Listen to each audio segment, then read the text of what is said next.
Self-examination. That's a thing.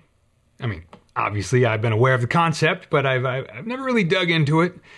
Not really. And I still haven't gotten real serious about it, but I'm walking around the edge of it, you know, flirting with disaster, maybe. But I am trying to consciously think about things a little bit more nowadays, which is, to be perfectly honest, way more than I've ever really done before.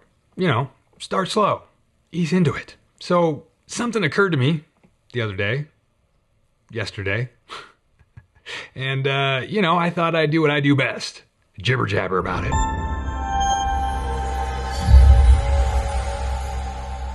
Greetings, good humans, and welcome to Tabletop Alchemy, where sometimes your host just goes off on a tangent. Probably because he just likes, you know, listening to his own voice. Who said that? And we thank our patrons, tangent enablers, every one of them. You know who you are. Thank you very much.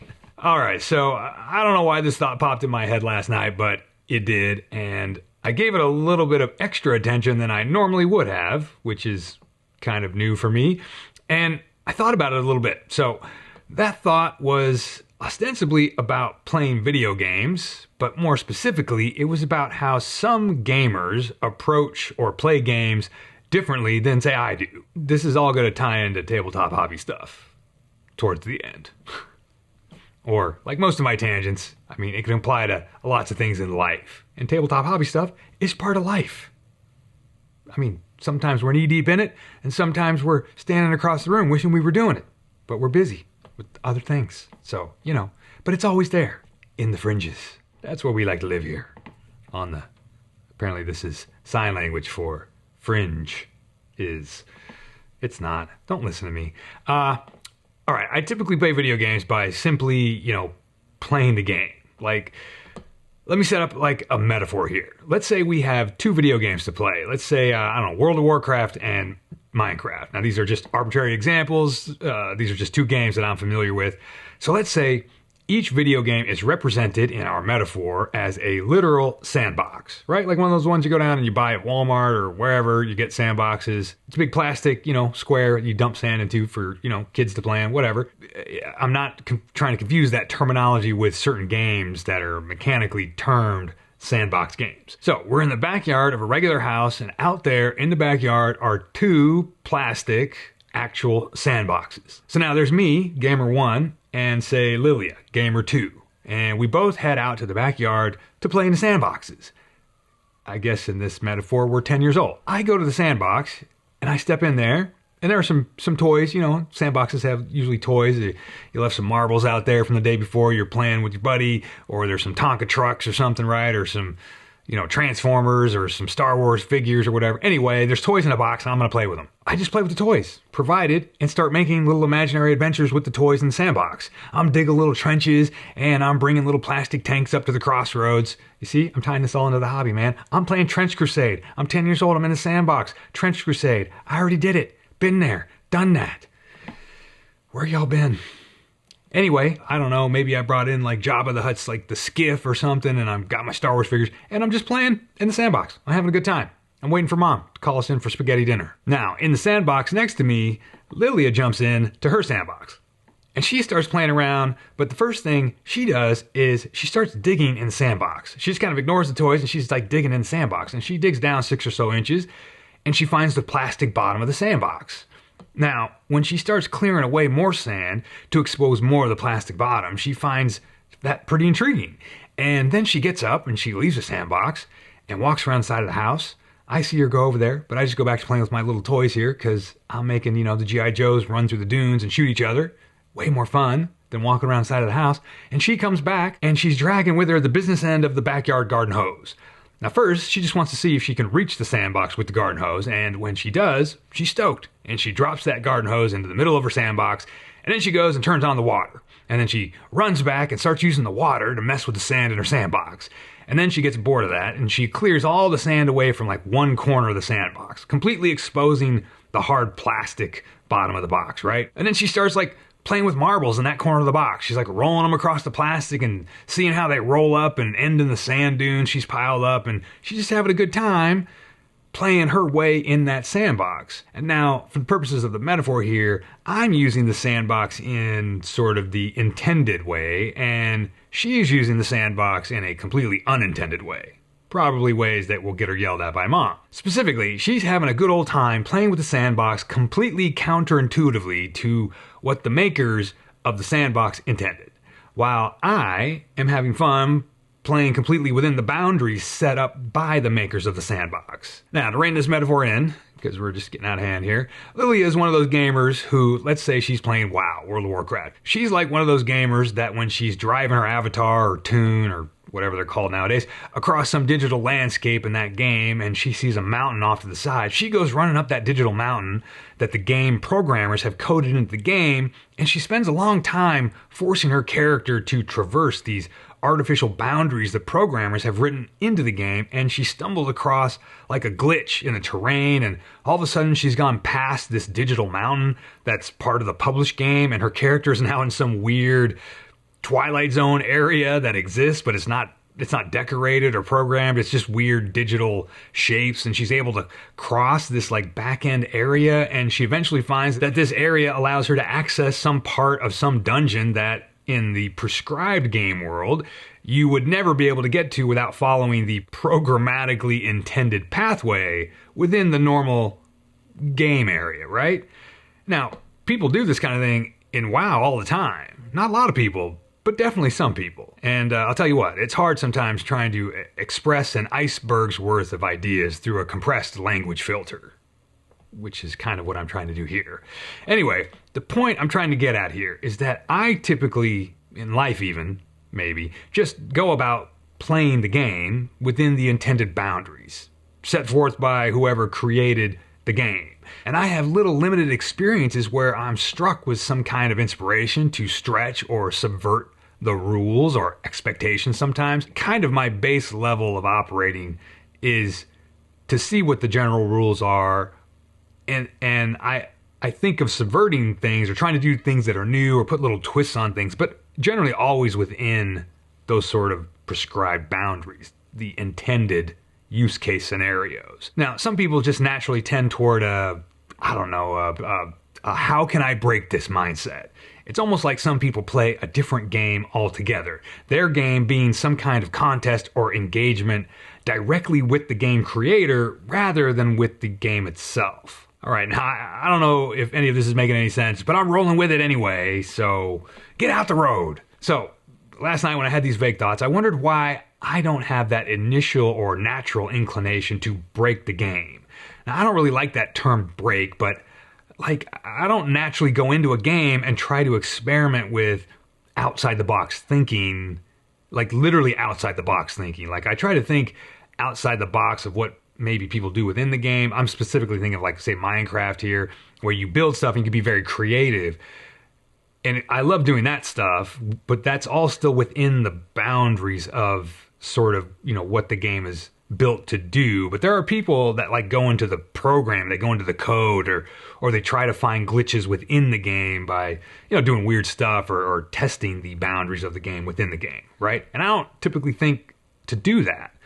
Now, I go into the game interested in how to play the game within the box. And I definitely like coming up with new ideas, like I said, and things to try that might be unexpected. But again, all typically within the boundaries or within the world of the game. As I said before, I like riffing on existing ideas or mechanics. That's always been sort of my basic instinct. But I never really try to test the boundaries of ideas or mechanics. It's not like entirely true for me, like outside of games or certain sandboxes, like say storytelling or other constructed or perceived sandboxes, but it kind of is true at the same time. Like, I mean, take screenwriting, for example, or if we're talking storytelling, you're writing a short story or something like that, or I don't know, an adventure for D&D or a role-playing game. There's like kind of like a perceived set of, like, you know, especially for screenplay writing, that's like an easy thing, or short story writing. It's like, oh, a short story or a screenplay the story has a structure and it's 3 acts and it has to do this at this point, this at this point. Of course, all the really good writers tell you to sort of ignore that stuff, and if you end up writing a good story, it ends up sort of becoming that, filling that format or becoming that shape anyway, and that's kind of the shape of a good story. I don't know where I was going with that. I kind of ran out of steam there. brain-wise. But anyway, yeah, I don't know. It's really hard putting thoughts into words that feel accurate in their representation of the thoughts that I'm trying to communicate. There's so much more to all the thoughts that I'm thinking or the feelings I have that I can't really express because it would take mounds of verbiage to get across. Anyway, it makes me think of an allegory or a metaphor again. I don't know what this falls under, but I've kind of told this to myself for a long time. Like I've kind of used this as a descriptor type thing for myself to describe my way of thinking within certain sandboxes. It's not exactly a one-to-one comparison, but say, for example, you go to an amusement park. Now, I'm going to say Disneyland for my purposes here because they do a stellar job at creating an environment or experience, I think. More so than an amusement park you might go to that's just for like the giant roller coasters, right? Like a Six Flags place or something like that where the roller coaster is the primary reason for being there. But for my purposes here, I'm going to talk about Disneyland because I like Disneyland and I like the artistry they put into their environmental design. The way they construct these, like pretend worlds, right? That you get to walk around in. Like they really work hard at presenting a seamless bit of situational fantasy. Now, obviously we all know it's not real, but they go to great lengths to provide the least amount of immersion breaking elements. Now, case in point. Sometimes you'll be walking down some sculpted path that takes you from point A to point B in the park that's totally decorated and has all the visual and sometimes audio flair, and then you might happen to stray into this kind of easily missed little break in the path that really they've tried their best to obscure, but they have to keep it open for practical purposes, and you come face to face with a door or a gate that's marked, something like cast members only or something like that, right? Employees only, whatever. And of course, we all know that back behind there are all of the run-of-the-mill operations and mundane machinery that makes the fantasy facade work. And I know that it's all there, but I always kind of want to not see that stuff. I kind of make a conscious decision to not look behind the curtain because I'm enjoying the artistry of the fantasy and I just want to not collapse that while I'm trying to get the most out of this experience that I've probably paid, $150 for one person. So I was thinking about all this stuff and all these thoughts occurred to me, in about like 10 seconds last night. And I was just wondering why I don't try to push boundaries within games or other similar things like that. And this stuff all tags into our tabletop hobby or really anything we sort of interface with, any sort of creative activity even stuff that we wouldn't maybe ordinarily categorize as creative, but as an engineer, like drafting something up or a coder, like writing some code or whatever, which I still think can be termed as creative. Anyway, that's a whole other rabbit hole. Come on. So I was thinking about these gamers that try to break games because they're just kind of inclined to do that. That's like their personality type or whatever. And so when they get into a video game, or it might be people that are playing Warhammer or writing a short story or a screenplay or anything else that's creative, and they automatically they just kind of gravitate towards what can I do to like break this up and like make it just not do the things that the creator of the paradigm is trying to make me do. And I kind of admire that mindset, even though I don't relate to it necessarily because I don't react that way necessarily. And the other thing I was thinking of is that they are putting as much time and effort into their activities as I'm putting into my activities of playing the game or working within these boundaries that are of these different things that I'm doing, right? And that, dear viewers, is what led me to thinking about how it takes genuine effort, genuine energy. It's genuine work to experiment, to discover stuff. Like, there's all kinds of stuff to be discovered, right? Now, of course, that sounds like a no-brainer. You're all sitting there going like, jackass, you're wasting our time, man. Like, we all know it takes work to do experiments. Sometimes I feel like there are things that we look at and we know, or even the people doing it, they're like, this is an experiment. I am setting out to do this experiment. So that's much more straightforward than the things that I'm kind of trying to drive at, which is just this thing where someone inherently just starts to work against a paradigm or a set of intentions or a set of expectations without like actually setting out like to do an experiment. They're just doing a sort of off the cuff, like, can I make my character, slide between these two pixels over here? Or what happens if we like, write something else into our tabletop skirmish scenario where they have to jump from one table to another table or something, right? Like who's going to set up like two whole tables, right? To play a tiny skirmish game, but that would be pretty cool, right? I've actually thought about doing some stuff like that. And I know there's definitely scenarios out there that people have written where you have the miniatures that you set up on one table or one surface, and then you kind of set up another one that has a whole different vibe to it, and maybe they jump between the two because there's portals or whatever, or maybe there's a floating island up here like way off the table and you got a portal up there. Anyway, I'm not saying this stuff hasn't been done or whatever. I guess what I'm trying to really get at is I wish that I like thought outside the box more than I do. So there's something about doing all that stuff. There's something about realizing that there's as much effort being put into this kind of crazy stuff.